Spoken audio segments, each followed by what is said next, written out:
Yeah. I'm going to put the tangent in as a reminder.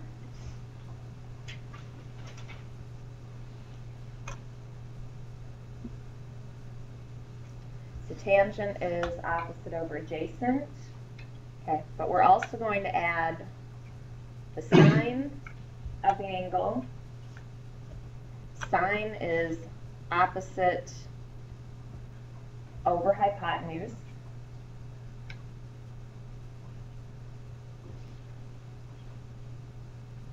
And cosine is adjacent over hypotenuse. Okay, so these are actually the three ratios, and if you've got any two sides of a right triangle, you can set up one of these ratios. Okay, remember, we're never using the right angle, we're using the other two, so depending on which one you have. We said with tangent, if you didn't like the variable being in the denominator, you could find and use the other angle. Unfortunately, since with sine and cosine, the hypotenuse is in the bottom no matter what, switching to the other angle isn't going to change a variable being in the bottom if that's where it is. Okay, there is one other gimmick that people tend to use to remember which is which, so if you don't have it in front of you, and honestly I don't know the story that goes with it, but the three ratios together are like a, well, they call it Chief SOHCAHTOA. So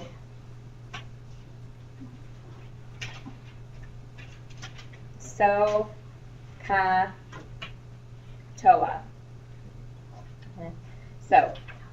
So because sine is opposite over hypotenuse, ka because cosine is adjacent over hypotenuse, and toa because tangent is opposite over adjacent. So if you can remember SOHCAHTOA, that's the way to remember which ratios go with which.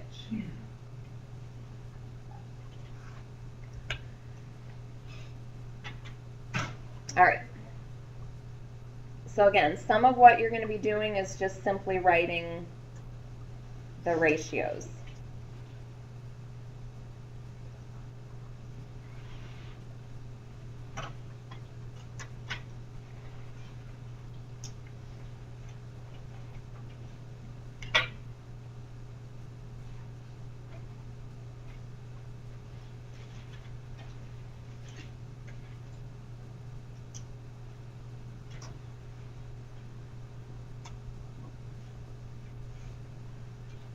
So we're going to deal with both angles for now. You won't be asked, you know, on the test to write all of these.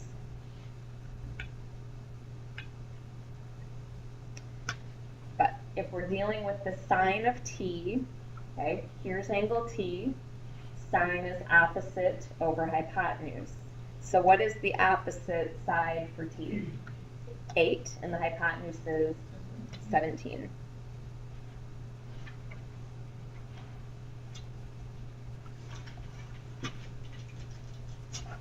So if you're just writing the ratios, if that's all it asks, as long as this can't be simplified, you'd be done with that. And cosine of t, cosine is adjacent over hypotenuse, so that'd be 15 over 17. And then g, it's just to focus on a different angle. So according to g, sine is opposite over hypotenuse, so the opposite would be 15, hypotenuse is still 17. And cosine of g would be adjacent over hypotenuse, 8 over 17. Now if you're looking at all four of these and noticing that a couple of them are the same, okay, the sine of an angle and the cosine of the other angle will be the same, okay? These are not reciprocals though. tangent, if you use the other angle, you've got a reciprocal. With sine and cosine, you don't. All right, so as long as the ratios can't be simplified, that is it for writing the ratios. Now, as far as finding side lengths, the setup, I would recommend that you do the same as we did for tangent.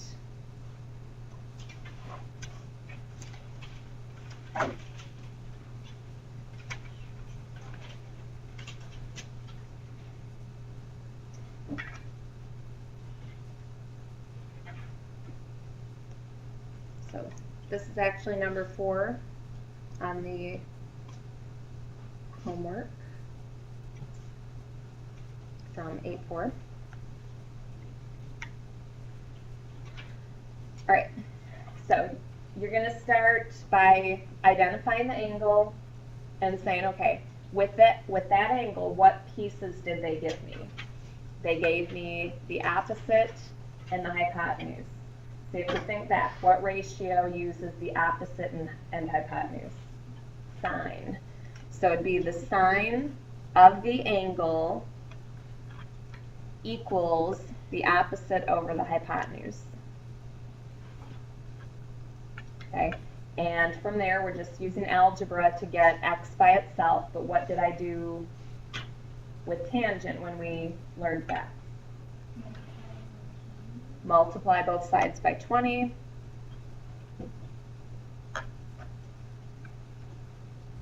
So you're going to pop that into your calculator.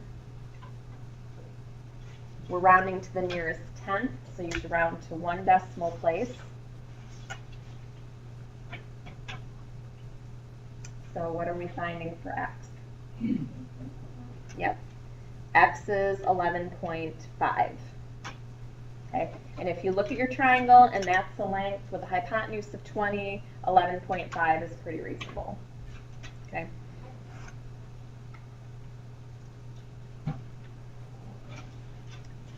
All right, we will also do number 7.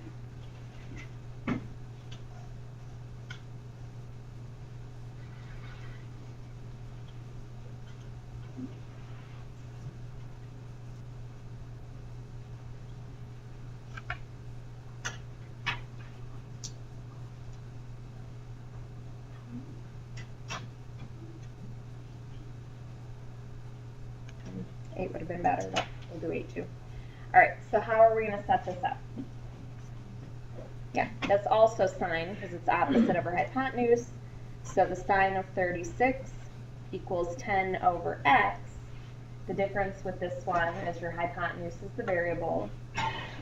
So we said when you do all the algebra to work this out, those two are actually going to switch places. So x equals 10 divided by the sine of 36.